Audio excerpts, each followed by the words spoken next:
Alright, so today we are fishing here in the Suwannee River for red bellies. I am going to show you what the locals taught me, how to fish this river. So I'll get back with you when I get straightened out here.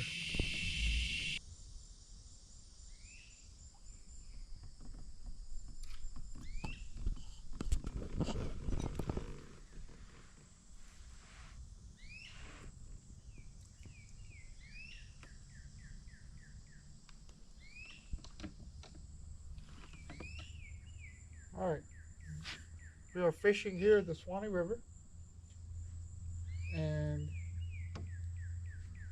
Suwannee River fishing for red bellies is not too easy. You got to kind of know the trick, and I was taught by a local here. When I first moved here, I used to see people catching fish here, and I used to say, damn, where do you guys buy all those fish? Because I would try fishing, there was nothing. I would try everything. Worms, I would try absolutely everything. And the mechanic where I used to work at, he told me one time, hey, if you go and you buy the bait, I'll show you how to fish that river. And I said, okay. So I went, I bought bait. He took me fishing, and we caught, there it goes. And we caught a ton of fish in a matter of minutes. So even though these are too small for me, the locals here, they eat them this size. They'll just fry them up real good, gut them, and they will just eat them whole, bones and all. So, but not me, I prefer them bigger. And the trick to this place fishing here is, gold, he called them gold mealworms. Here's one. I'll show you now when I put it on the hook. They sell red mealworms, and they sell these white mealworms. He would call them gold mealworms. And a number 2 hook.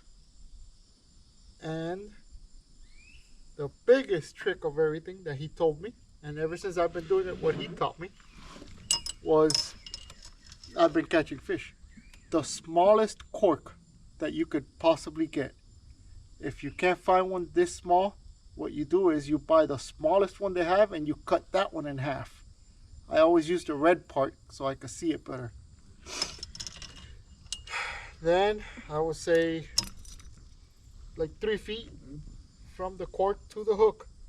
And then what you do is, here is the mealworm. What you do is you just kind of drop it. I'm gonna go to this side, close to the bank, because what you're trying to mimic is a caterpillar that fell off of a tree, off of a branch. So you just kind of just throw it there close to the bank, and just, if you could see your line going down real slow, real slow. Once it stretches, if nothing took it, there ain't nothing there. So just do it again, just in a different area. Let me get back here, see this one, close to the bank.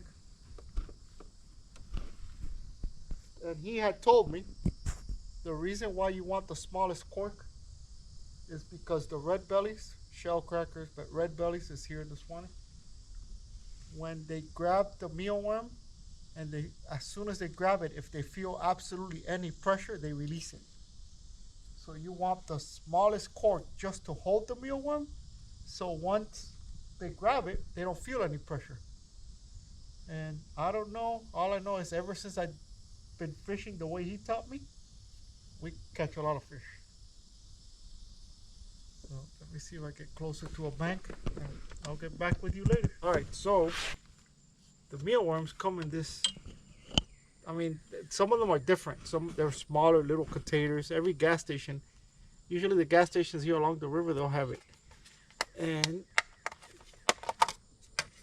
mealies, as he would call them, or calls them, because he still goes fishing here. Here they are. This is, I think it's called bran or something, because my neighbor used to sell them to the gas stations here. And here are the mealworms.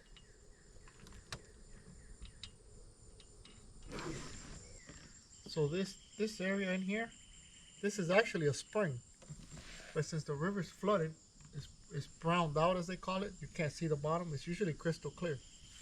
And this is shallow here, because you don't want to fish in the deep part. You want to fish pretty much where the water, I don't know if you can see it if you'll be able to see it on camera, but where the water changes color, where it goes from light to dark, that's where you actually drop this in, right there, see? Because they usually hang out, the red bellies will hang out right at that edge.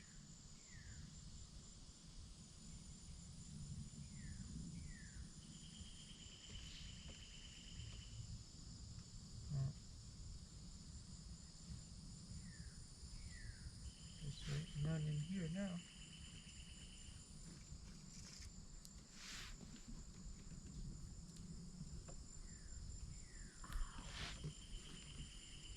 Mosquitoes.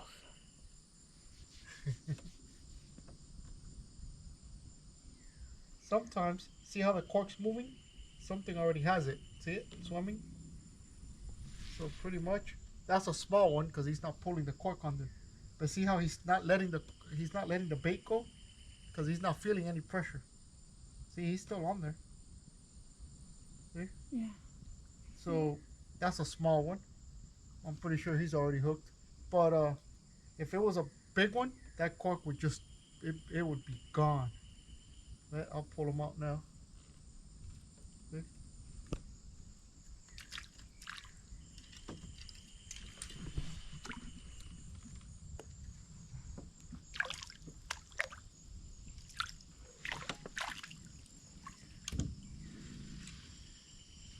They love these. Oh, look at the fin on it.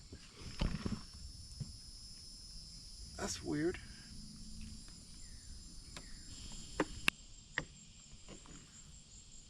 Oh. There's another one.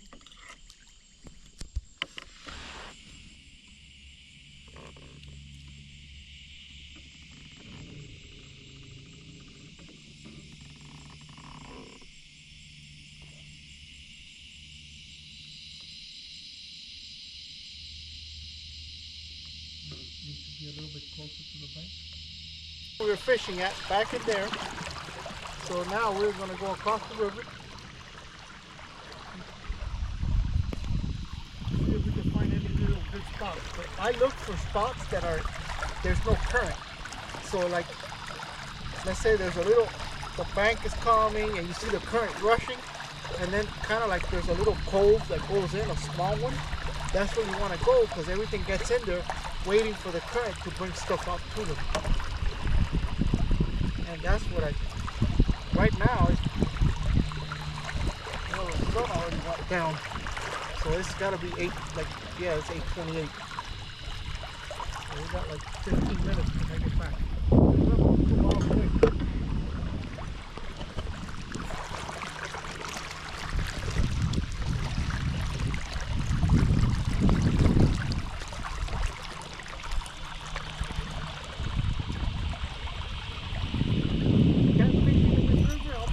Video one day.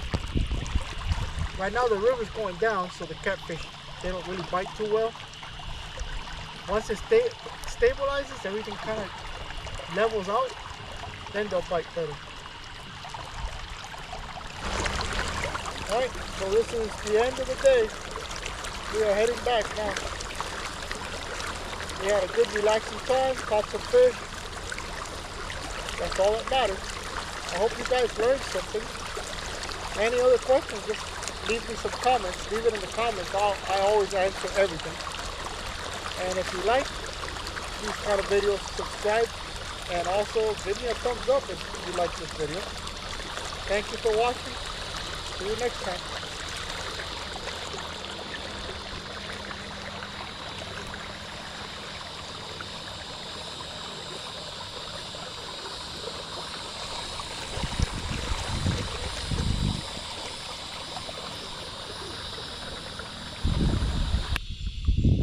got poles going all the way up to the top.